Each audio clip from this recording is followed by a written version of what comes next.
Pranayamazha novel ഭാഗം 11. എഴുതി അവതരിപ്പിക്കുന്നത് രശ്മി കെയാർ.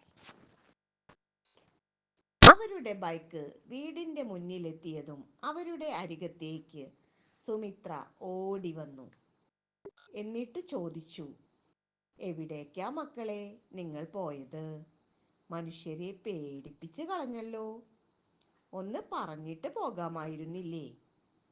മക്കൾ രണ്ടുപേരും പൊന്നുവിൻ്റെ കൈ വിടുവിച്ച് മഴയത്തേക്ക് ഓടി വന്നു.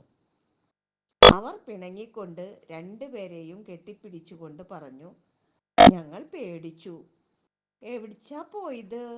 റിച്ചൂട്ടൻ ചോദിച്ചു.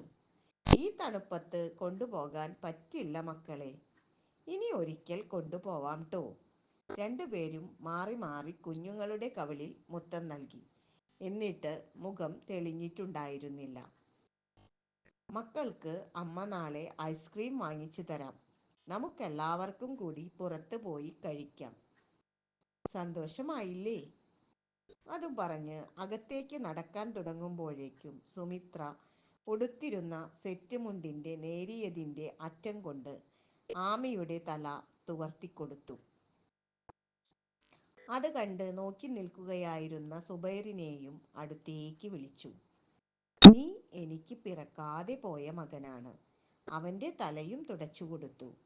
ഇതെല്ലാം കണ്ടു നിന്ന അച്ഛൻ പറഞ്ഞു, എപ്പോഴായാലും ഒന്ന് പറഞ്ഞിട്ട് പോണേ മക്കളെ, ആദി പിടിച്ച് ചാവാൻ വയ്യ. നിങ്ങൾ വന്ന ശേഷമാണ് ജീവിതം സന്തോഷമായത്. അപ്പോഴേക്കും പൊന്നു ടവലുമായി അകത്തു നിന്നും വന്നിരുന്നു.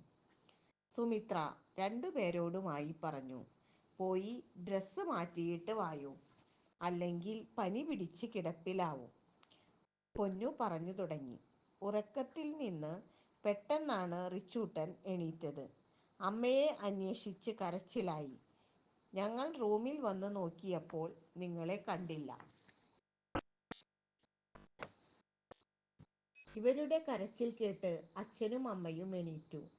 മൊബൈലിൽ വിളിച്ചപ്പോൾ അകത്തിരുന്ന് ബെല്ലടിക്കുന്നുണ്ട്. അതോടെ പേടി കൂടി. അച്ഛനെയും അമ്മയെയും ഞാൻ ഒരുവിധമാണ് സമാധാനിപ്പിച്ചത്. എനിക്ക് തോന്നിയിരുന്നു നിങ്ങൾ നൈറ്റ് ഡ്രൈവിന് പോയത് ആവുമെന്ന്. ചേച്ചിയുടെ ഭ്രാന്തൻ സ്വപ്നങ്ങൾ കുറേയൊക്കെ എനിക്കും അറിയാമല്ലോ. നീ വലിയൊരു ഉത്തരവാദിത്തക്കാരി, ആമി കളിയാക്കിക്കൊണ്ട് പറഞ്ഞു. കല്യാണം കഴിയട്ടെ, അപ്പോൾ ഞാൻ നിനക്ക് പകരം വീട്ടാം, അല്ലേ ഇക്ക? അതും പറഞ്ഞ് ആമി പൊട്ടിച്ചിരിച്ചു. അപ്പോഴാണ് സുബൈർ ഒരു കാര്യം എല്ലാവരെയും ഓർമ്മിപ്പിച്ചത്. നാളെ അതുലിന്റെ വീട്ടിൽ നിന്ന് കുറച്ച് പേര് കല്യാണം ഉറപ്പിക്കാൻ ഇവിടെ എത്തും. അത് കേട്ട് അച്ഛൻ ചോദിച്ചു, എത്ര പേരുണ്ടാവും മോനെ? എന്താ കൊടുക്കുക? അതൊന്നും ഓർത്ത് അച്ഛൻ ടെൻഷൻ അടിക്കേണ്ട. ഫുഡ് ഞാൻ ഓർഡർ ചെയ്തു.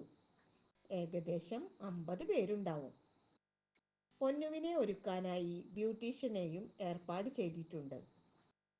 ആമി, അവൾക്ക് ധരിക്കാനുള്ള നെക്ലേസ് വളയും എടുത്തു കൊടുത്തോളൂ ട്ടോ. സുബൈർ മറുപടിയായി ഇത്രയും പറഞ്ഞു. അത് കേട്ടപ്പോൾ അവരുടെ 3 പേരുടെയും കണ്ണ് ഒരുമിച്ച് നിറഞ്ഞു. മോനെ, ഞങ്ങൾ ബുദ്ധിമുട്ടിക്കുകയാണ് അല്ലേ?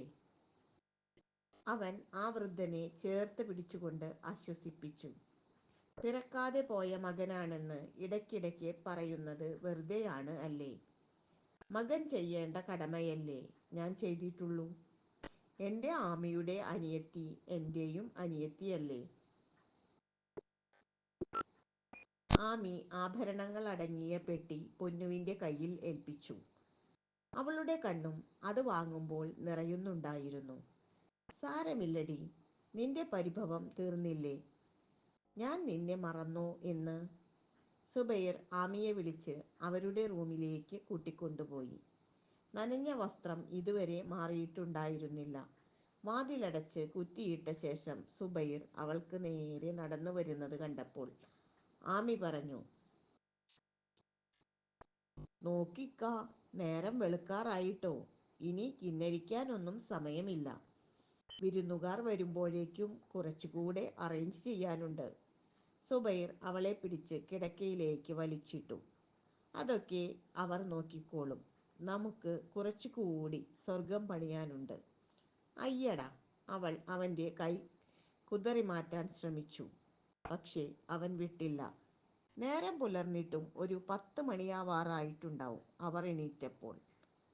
അപ്പോഴേക്കും വീട്ടിൽ ഒരുക്കങ്ങൾ എല്ലാം തകൃതിയായി നടക്കുന്നുണ്ടായിരുന്നു. ആമി എണീറ്റ് പുതപ്പു മാറ്റി നോക്കുമ്പോൾ അവൻ നല്ല ഉറക്കത്തിലാണ്.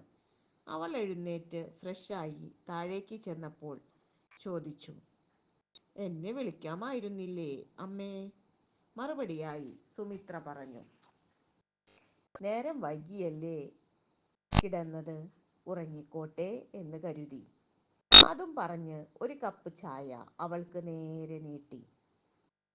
മോനെ എണീക്കുമ്പോൾ കൊടുക്കാം, ഫ്ലാസ്കിൽ എടുത്തു വെച്ചിട്ടുണ്ട്. മക്കൾ എന്തിയേ അമ്മേ? അവരെ രണ്ടുപേരും ഹാളിൽ ചിത്രം വരച്ചു കളിക്കുന്നുണ്ട്. മോള് അങ്ങോട്ട് പോയിക്കോളൂ.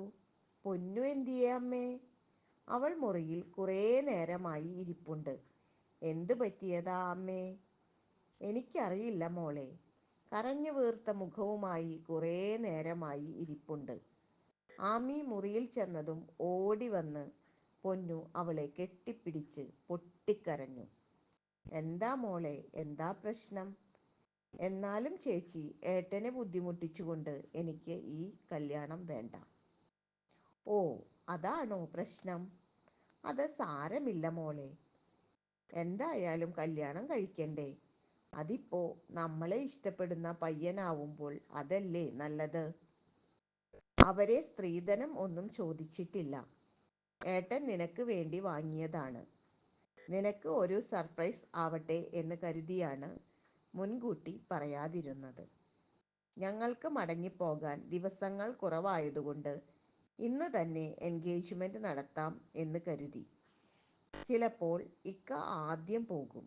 പിന്നീട് സ്കൂൾ തുറക്കാൻ ടൈമിൽ ഞാനും മക്കളും പോവുകയുള്ളൂ. തീരുമാനിച്ചിട്ടില്ല.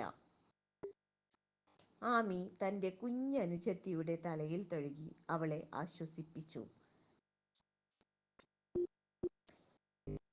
സുമിത്രാമ്മ പൊന്നുവിനേക്കാൾ കൂടുതൽ സ്നേഹിച്ചത് തന്നെയാണ്.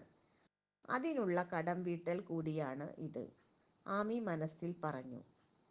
ഏകദേശം 12 മണി ആവാറായപ്പോൾ ചെറുക്കൻ വീട്ടുകാർ എത്തി. അപ്പോഴേക്കും ആമി സുബൈറിനെ കുത്തിപ്പൊക്കി എണീപ്പിച്ചു. ദേയിക്ക, തമാശ കളിക്കല്ലേ, വേഗം റെഡിയാവൂ. അവർ രണ്ടുപേരും താഴെ ഇറങ്ങി വരുന്നത് കണ്ടപ്പോൾ വന്നവരിൽ ഒരു കാർന്നോർ ആമിയുടെ അച്ഛനോടായി ഇങ്ങനെ പറഞ്ഞു. ആ വാക്കുകൾ ഒരു അശനിപാതം പോലെയാണ് അവിടെ അലയടിച്ചത്. തുടരും. അടുത്ത ലക്കവുമായി ഉടനെ വരാം.